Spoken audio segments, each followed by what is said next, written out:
Hello friends, இன்றைக்கி மோமோஸ் எப்படி பண்ணுறதுன்னு பார்க்கலாம். நான் ஃபஸ்ட்டு மோமோஸ் சட்னி பண்ணியிருக்கேன். அந்த சட்னி எப்படி பண்ணியிருக்கிறேன்னு பார்க்கலாமா?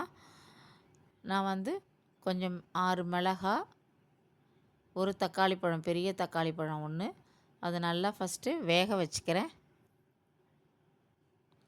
நல்லா வெந்தெடுத்து ஆற வச்ச உடனே மிக்ஸி ஜாரில் போட்டு கொஞ்சம் உப்பு போட்டு நல்லா இதை நைஸாக அரைச்சிக்கலாம். இது மாதிரி இப்போ நான் ஒரு கடாயில் எண்ணெய் விட்டுருக்கேன். சின்ன சின்னதாக கட் பண்ணி வச்சுருந்தேன் பூண்டு, அதை நல்லா எண்ணெயில் பொரிச்சுக்கலாம். நல்லா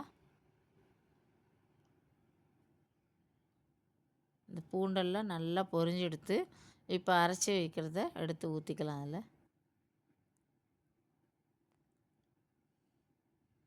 நல்லா கலந்து விட்டுப்போம். கொஞ்சம் மஞ்சத்தூள், கொஞ்சம் சர்க்கரை போட்டுக்கிறேன். போட்டு அடுப்பை சிம்மில் வச்சுட்டு நல்லா கலந்துட்டோம்னா சட்னி ரெடி. இது மோமோஸ்க்கு ரொம்ப நல்லாயிருக்கும். மோமோஸுக்கு தேவையான வெஜிடபிள்ஸ் கட் பண்ணி வச்சுருக்கேன். பன்னீர் கொஞ்சம் உதுத்து வச்சுருக்கேன். வெங்காயம், கொத்தமல்லி இலை, குடமிளகா, கேரட்டு. ஃபஸ்ட்டு எண்ணெயில் வெங்காயத்தை வதக்கிக்கலாம். கொஞ்சமாக உப்பு போட்டு நல்லா வதக்கிக்கலாம். கொஞ்சம் மஞ்சத்தூள், கொஞ்சம் சில்லி பவுடர் போட்டுக்கலாம். கொஞ்சோண்டு மசாலா சாமான் போட்டு நல்லா இதை வதக்கிக்கலாம். இது நல்லா வதங்கின பிறகு நம்ம குடமிளகாய் எடுத்து போட்டுக்கிறேன். இப்போ அதுவும் கொஞ்சம் வதங்கின பிறகு நம்ம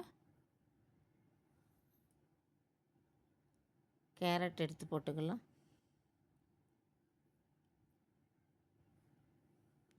கொத்தமல்லி இலை, பன்னீர் போட்டுக்கலாம். நல்லா இதை கலந்து விட்டுப்போம். கொஞ்சம் நல்லா வேகட்டும். அடுப்பு சிம்மில் வச்சு கொஞ்சம் நேரம் நல்லா வெந்து விட்டோம். இப்போ நம்ம மைதா மாவு பசைஞ்சு வச்சுருக்கேன். பாருங்கள், நல்லா சாஃப்டாக இருக்குது மாவு. கொஞ்சம் எடுத்து நம்ம அப்பளம் இட்டுக்கலாம்.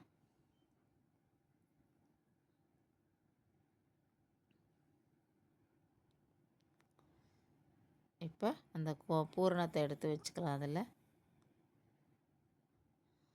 புடவை ஃப்ரில்ஸ் வைக்கிற மாதிரி அழகாக மடித்து மடித்து மடித்து அப்படியே கொண்டு வருவோம். இது மாதிரி பண்ணிங்கன்னா நல்லாயிருக்கும் அழகாக.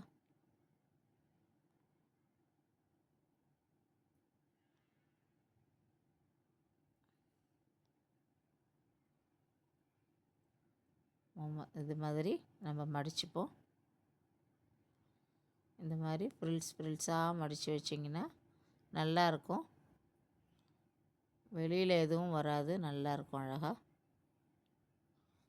இப்போ இதெல்லாம் இட்லி தட்டில் வச்சு வேக வச்சுக்கலாம். மோமோஸ் ரெடி ஆயிடுச்சு. நீங்களும் இது மாதிரி ட்ரை பண்ணி பாருங்கள். தேங்க்யூ.